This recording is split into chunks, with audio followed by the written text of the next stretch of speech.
नमस्कार, आर्य न्यूज देख रहे हैं आप। मैं हूं आपके साथ पल्लवी सिंह। राजस्थान बुलेटिन की शुरुआत करेंगे अलवर से, जहां राजगढ़ में 3 मंदिरों को तोड़े जाने का मामला सामने आया है। इसके बाद से ही अब बीजेपी कांग्रेस सरकार पर लगातार हमलावर हो गई है। बीजेपी के आईटी सेल के चीफ अमित मालवीय ने इस मामले में कांग्रेस को घेरा है। उन्होंने कहा कि करौली और जहांगीरपुरी पर आंसू बहाना और हिंदुओं की आस्था को ठेस पहुंचाना, यही कांग्रेस का सेक्युलरिज्म है। मीडिया रिपोर्ट्स के अनुसार अलवर के राजगढ़ में 3 मंदिर पर यह बुलडोजर चलाया गया है, जिससे करीब 300 साल पुराने शिव मंदिर की मूर्तियां खंडित हो गई हैं। मंदिर तोड़े जाने का वीडियो और तस्वीरें भी सोशल मीडिया पर जमकर वायरल हो रही हैं। कहा जा रहा है कि 17 अप्रैल को राजगढ़ में शिव मंदिर को तोड़ा गया। मास्टर प्लान के तहत कस्बे से गोल सर्किल से मेला चौराहे के बीच मध्य मार्ग में बांधा के दुकानों के दौरान इन मकानों को ध्वस्त करने को लेकर यह बुलडोजर चलाया गया है। इसी क्रम में मंदिर को अतिक्रमण बताकर प्रशासन की टीम बुलडोजर के साथ पहुंची। उन्होंने मंदिर के गुंबज को तोड़ दिया है। इसके बाद शिवलिंग को कटर की मदद से काटा गया। इस दौरान हनुमान जी समेत अन्य देवी देवताओं की मूर्तियां भी तोड़ी गई। स्थानीय नागरिकों का कहना है कि मंदिर तोड़े जाने की शिकायत लेकर हम कांग्रेस विधायक जौहरी लाल मीणा के पास गए थे। उन्होंने कहा कि बोर्ड भाजपा को बनते हो और ऐसे में शिकायत हमसे करते हो। स्थानीय नागरिकों ने आरोप लगाया है कि भाजपा को वोट देने के कारण उनसे बदला दिया गया है। मंदिर और मकान इसी कारण ही तोड़े गए हैं।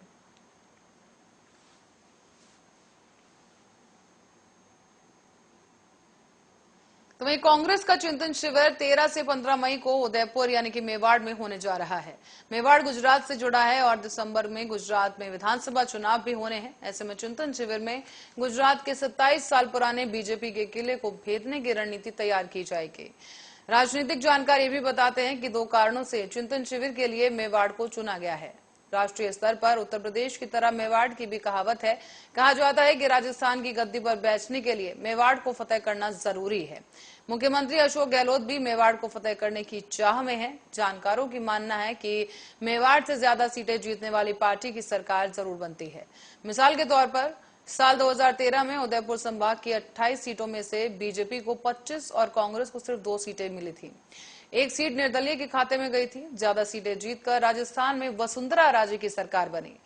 बात करें 2008 की, तो इसमें भी विधानसभा चुनाव हुए तो कांग्रेस ने 20 और बीजेपी ने 6 सीटों पर जीत दर्ज की। 2 सीटों पर अन्य का कब्जा जमाया गया। साल 2018 के विधानसभा चुनाव की बात करें तो पहली बार मेवाड़ से बीजेपी की ज्यादा सीटें होने के बावजूद सरकार कांग्रेस की बनी है। हालांकि साल 2008 और 13 जैसे अंतर नहीं था, लेकिन मेवाड़ की 28 सीटों में से 14 बीजेपी और 11 कांग्रेस के खेमे में आई, जबकि 3 सीटें अन्य को मिली थी।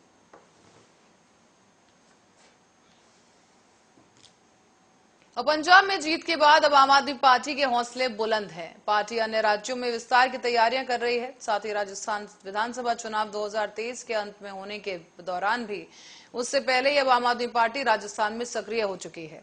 मुख्य अरविंद केजरीवाल के निर्देशन पर पार्टी 24 अप्रैल से प्रदेश के 7 संभाग में कार्यकर्ता संवाद यात्रा की शुरुआत करने जा रही है। कार्यकर्ता संवाद यात्रा 24 अप्रैल को भरतपुर, 25 अप्रैल को जयपुर, 26 अप्रैल को अजमेर और 27 अप्रैल को कोटा, 28 अप्रैल को उदयपुर, 29 अप्रैल को जोधपुर में, 30 अप्रैल को बीकानेर में, 1 मई को श्रीगंगानगर और 2 मई को हनुमानगढ़ में निकाली जाएगी। आम आदमी पार्टी ने राजस्थान प्रदेश चुनाव प्रभारी और दिल्ली की द्वारका सीट से विधायक विनय मिश्रा 7 संभागों में यात्रा का नेतृत्व करेंगे। मिश्रा नए पुराने कार्यकर्ताओं की मीटिंग लेकर सदस्यता अभियान और दूसरे मुद्दों पर रणनीतिक निर्देश भी देंगे। सभी संभागों में कार्यकर्ता संवाद यात्रा से पहले प्रेस कॉन्फ्रेंस करी जाएगी और ऐसे में प्रेस कॉन्फ्रेंस में पार्टी की तैयारियों को लेकर अन्य समस्याओं पर भी बात रखी जाएगी। यात्रा के लिए 8 सदस्यों की प्रदेश कोऑर्डिनेशन टीम को गठन किया गया है।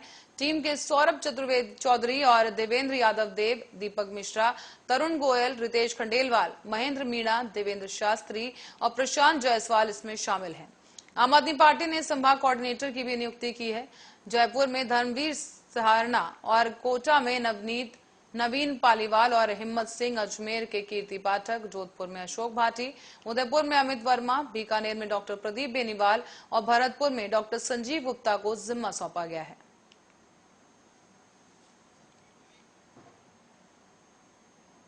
तो वहीं ब्यावर के राजकीय अमृत कौर अस्पताल में नवजातों की मौत के मामले में अब गहलोत सरकार ने गंभीर एक्शन लिया है। सरकार ने इस हादसे के वक्त स्पेशल न्यूबॉर्न केयर यूनिट में ड्यूटी पर तैनात जीएनएम अरुण सोलंकी को सस्पेंड कर दिया है। Unit incharge doctor Puranmal Bohra को भी बेचिंग किया गया है। अस्पताल प्रभारी पीएमओ डॉक्टर सुरेंद्र चौहान को पीएमओ के पद से हटा दिया गया है और अब जिला अस्पताल का चार्ज डॉक्टर दिलीप चौधरी को सौंपा गया।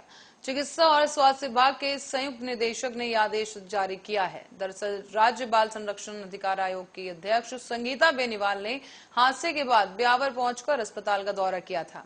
यहां उन्होंने एसएनबीसी यूनिट का जायजा लिया और इसके बाद स्वास्थ्य विभाग के अधिकारियों से इस घटना की जानकारी को लेकर मुख्यमंत्री अशोक गहलोत को मामले से अवगत करवाया। बेनीवाल ने इस घटना को गंभीर और दुर्भाग्यपूर्ण बताया और साथ ही दोषियों के खिलाफ कड़ी कार्रवाई करने का आश्वासन दिया। इसी दौरान ब्यावर में 18 अप्रैल की रात को चिकित्सा विभाग की लापरवाही से ये बड़ा हादसा हुआ था, जहां राजकीय अमृत कौर अस्पताल की स्पेशल न्यूबॉर्न केयर यूनिट में वार्मर का टेम्परेचर हाई होने से 2 नवजात बच्चों की झुलसने से मौत हो गई। इस हादसे के वक्त वार्ड में 20 नवजात भर्ती थे और मृतकों में एक लड़का और एक लड़की शामिल थे।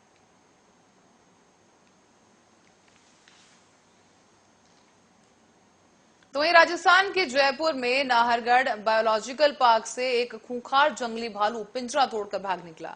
भालू के भागने से अधिकारियों के हाथ पांव फूल गए, तो वहीं वन विभाग की टीमों ने भालू की तलाश शुरू कर दी है। आसपास के इलाकों में भी भालू के पांव के निशान देखे गए और फिर उसी का पीछा करते हुए भालू को तलाशने का प्रयास किया गया, लेकिन भालू का पता फिलहाल नहीं चल पाया है। फिर भालू को जयसिंहपुरा खोर के आबादी वाले क्षेत्र में घुसने की सूचना मिली और दरअसल जयसिंहपुरा खोर के एक निर्माणाधीन मकान में भालू छिपकर बैठा हुआ मिला है।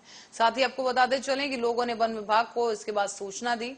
भालू के आने से लोगों में दहशत का माहौल तो बन ही गया है, साथ ही लोग इस वक्त हैरान परेशान है। साथ ही बताया जा रहा है कि भालू को एक दिन पहले ही सवाई माधोपुर से रेस्क्यू करके लाया गया था।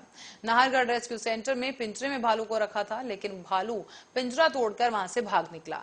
जयसिंहपुरा खोर में भालू के होने की सूचना मिलने के बाद मौके पर पहुंची वन विभाग की टीम को उसे रेस्क्यू करने में काफी दिक्कत भी आई, क्योंकि घर के अंदर बहुत ज्यादा अंधेरा था। जैसे तैसे करके 3 घंटे की कड़ी मशक्कत के बाद वन विभाग के वरिष्ठ वन्यजीव पशु चिकित्सक डॉक्टर अरविंद माथुर ने भालू को ट्रैंकुलाइज किया और इसके बाद वन विभाग और स्थानीय लोगों ने राहत की सांस ली।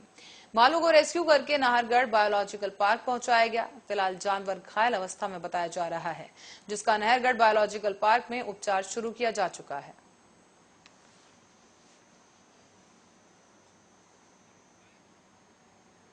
तो वहीं राजस्थान में धौलपुर जिले के कंचनपुर थाना इलाके के गांव दुल्ली का पुरा में बीती देर रात को शादी समारोह में डीजे पर डांस के दौरान शराब के नशे में वर और वधु पक्ष के लोगों और ग्रामीणों में विवाद हो गया। विवाद इतना दूर पकड़ गया कि दोनों पक्षों के लोग और ग्रामीण एक दूसरे पर हमलावर हो गए। दोनों तरफ से लाठियां चली, पथराव हुआ, जिसमें दोनों दूल्हा समेत आधा दर्जन लोग घायल हो गए हैं। दरअसल स्थानीय निवासी बाबूलाल की 2 बेटियां थीं जिनकी शादी थी और इसी दौरान ये घटना हुई। मामले की सूचना मिलते ही पुलिस भी मौके पर पहुंच गई। फिलहाल पुलिस ने घायल दोनों दूल्हों का इलाज करवाया और फिर दोनों पक्षों को समझाकर झगड़े को शांत कराया गया। पुलिस सुरक्षा में ही विवाह संपन्न करवाकर बारात को विदा किया गया। साथ ही अन्य घायलों को भी बड़ी सरकारी अस्पताल पर भर्ती करवाया गया है। इनमें से गंभीर रूप से 2 लोग घायल हैं, जिन्हें जिला अस्पताल रेफर किया गया है। तो वहीं कंचनपुर थाने के हेड कांस्टेबल मान सिंह मीणा ने बताया है कि अभय कमांड की तरफ से ये सूचना मिली थी कि दुल्ली का पूरा गांव में एक शादी समारोह में वर और वधु पक्ष के लोगों में डीजे पर डांस करने को लेकर ये झगड़ा शुरू हुआ। कंट्रोल रूम पर यह सूचना मिली स्थानीय पुलिस को, जिसके बाद टीम मौके पर पहुंची। पुलिस ने बताया है कि दुल्ली का पूरा गांव में निवासी बाबूलाल की 2 बेटियां थी जिनकी शादी थी, जिसके दौरान ये पूरा विवाद हुआ है।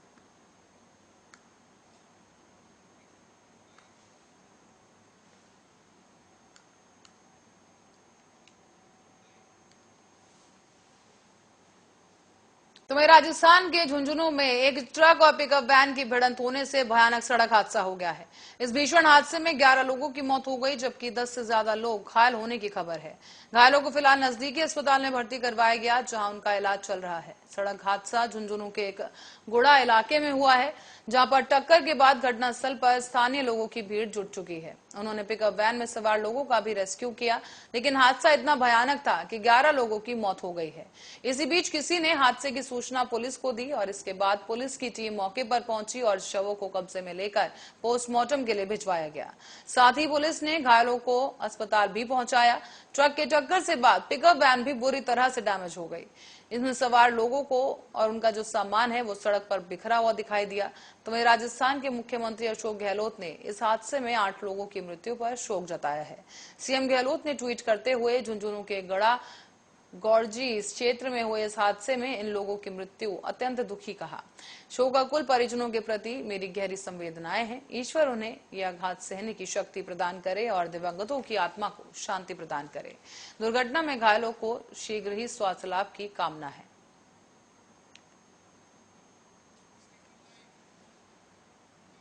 तो वहीं रुक करेंगे अगली खबर की ओर। राजस्थान के उदयपुर में यहां कार और बाइक की टक्कर में 4 लोगों की मौत हो गई। एक बार फिर तेज रफ्तार का कहर राजस्थान में देखने को मिला है, जहां इस घटना के बाद कुराबड़ बंबोरा मार्ग के पास ये घटना बताई जा रही है। सोमवार की सुबह यहां बाइक पर सवार 4 लोगों को एक तेज रफ्तार कार ने टक्कर मार दी। मरने वाले लोगों में 2 महिलाएं, एक पुरुष और एक बच्चा शामिल है। कार से टक्कर के बाद बाइक सवार चारों लोग 20 फीट नीचे जंगल में जा गिरे और उनकी मौके पर ही मौत हो गई। घटना की सूचना मिलते ही फिलहाल पुलिस मौके पर पहुंची और मृतकों के शवों को मोर्चरी में रखवाया गया। साथ ही आरोपी कार चालक के खिलाफ मामला दर्ज कर उसकी तलाश भी शुरू कर दी गई है। कुराबड़ के थानाधिकारी अमित कुमार ने बताया है कि मृतकों की पहचान बाबूलाल पटेल, दाईबाई पटेल और प्रेमी बाई पटेल के रूप में हुई। एक बच्चा भी हादसे में मारा गया। इससे पहले उदयपुर के नादेशामा के पास तेज रफ्तार पिकअप के पलटने से यह बड़ा हादसा हुआ था। हादसे में 5 लोगों की मौके पर मौत हुई और 15 लोग इस हादसे में घायल हो गए। घायलों को एमबी हॉस्पिटल लाया गया और बताया जा रहा है कि लोग कालीवासी में आयोजित एक कार्यक्रम में शिरकत करके लौट रहे थे। सभी लोग एक ही गांव और परिवार के बताए गए।